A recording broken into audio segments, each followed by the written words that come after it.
Next guest we bring on to the show is driver of the 7 Chevy for Spire Motorsports in the NASCAR Cup Series, Justin Haley. And Justin, Yeah, thank you yeah, of for having course. me on. Yeah. Before we get into the on-track action, you joined Spire midway through last year after being with Rick Ware Racing. This is your first full-time season with them. How has it been with them and working with crew chief Ryan Sparks?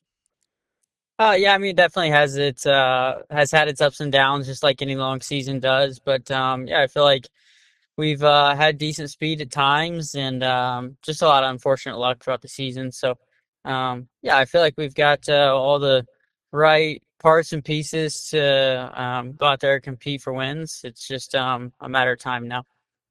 Gotcha. Getting into the on-track action, after the Chicago Street Course, where you finished 22nd, you go to Sonoma for another road course last weekend. For the first and second stages, you pit during the stage breaks, making up spots quickly. You finish stage one, 16th, and stage two, 18th.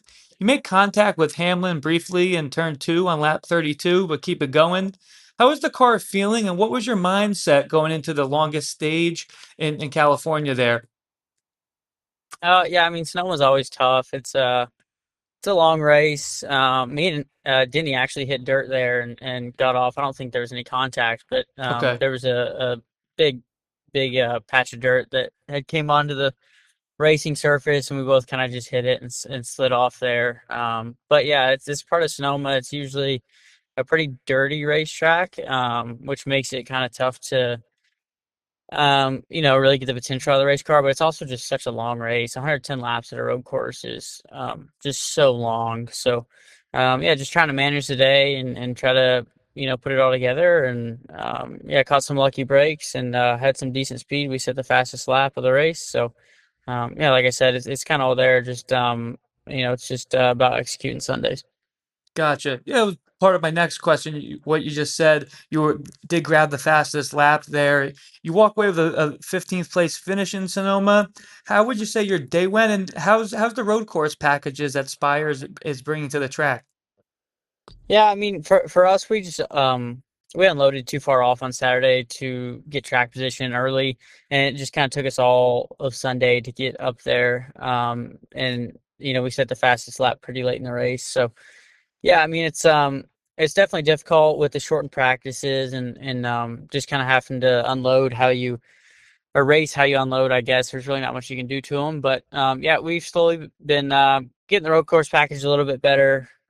Feel like I'm definitely was as comfortable as I've been at Sonoma. Chicago's a bit of a struggle, and Mexico we were pretty good as well. So yeah, just like anything, it's kind of up and down. There's different services and different kinds of racetracks, but I think in general we've been all right. Awesome. Thank you for touching on that. Moving to this past weekend at Dover, where you raced yesterday. All three times you've been there previously, you come out with all top 25 finishes, including an 11th place in 2022. With practice and qualifying getting rained out on Saturday, Goodyear would also be debuting a new tire specifically for the concrete surface at Dover. Competition caution on lap 35. How were the tires and car feeling early? Yeah, I mean, fortunately, I'm not even sure if we need practice or qualifying anymore. Just at least at those kinds of racetracks. Definitely just kind of whatever you have is what you have, and the cars are usually pretty decent anyway when you unload them. So yeah, I thought our race car was okay. We made some minor adjustments throughout the race and got it a little bit better. I thought the tire was pretty good too. Obviously, it laid down a lot of rubber, and we picked it back up under caution, and the rain washed it away pretty quick too, and then we put it back down pretty quick. So yeah, I thought you could definitely move around a good bit and manipulate the car a little bit more than maybe previously. So yeah, I thought it was a good step in the right direction for the tire. I thought it was yeah, a good move. Cool. You finished stage one 25th and stage two 23rd. You mentioned the tire just now. How is the tire wearing on the longer runs? And how are you feeling on this stage of the race and stage three at the end there? Yeah, I mean they definitely had a decent amount of grip.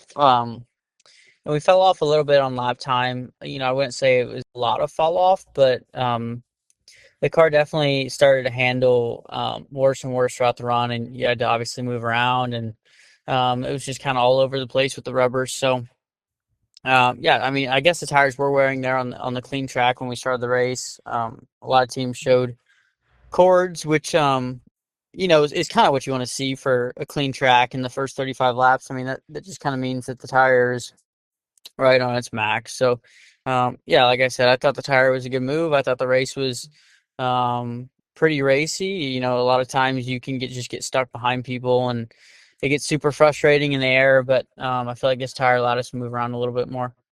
Gotcha. You come out with a 17th place finish. In the end, how are you feeling leaving Dover? Yeah, I mean, we always want more. Yeah, it's kind of where we've been right now is somewhere between 15th and 20th. So just trying to find, that little bit extra to take the next jump to the next five positions, and then so on and so forth.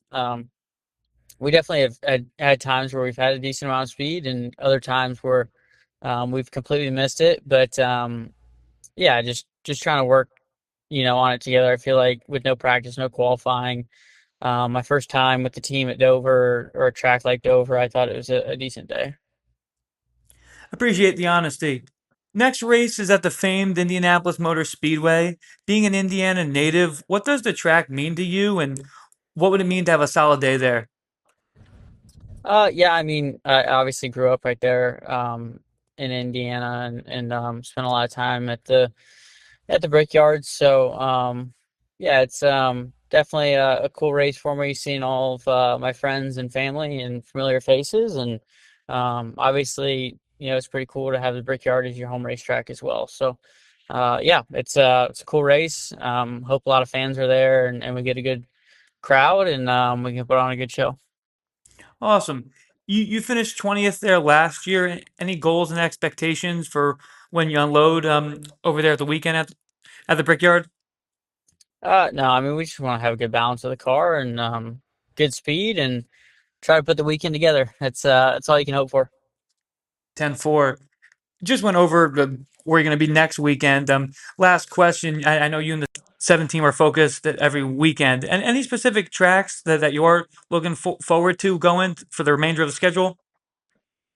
No, not really. I mean, I like to go to Bristol. I feel like we were pretty decent there in the spring. So, yeah, we ran second for a lot of the race to Larson. So I'm kind of looking forward to that one to see, how much better we can be there. But yeah, I don't. Not really sure. Iowa was a good track for me last year. So yeah, there's a few of them that seem decent, and try to put together good runs there.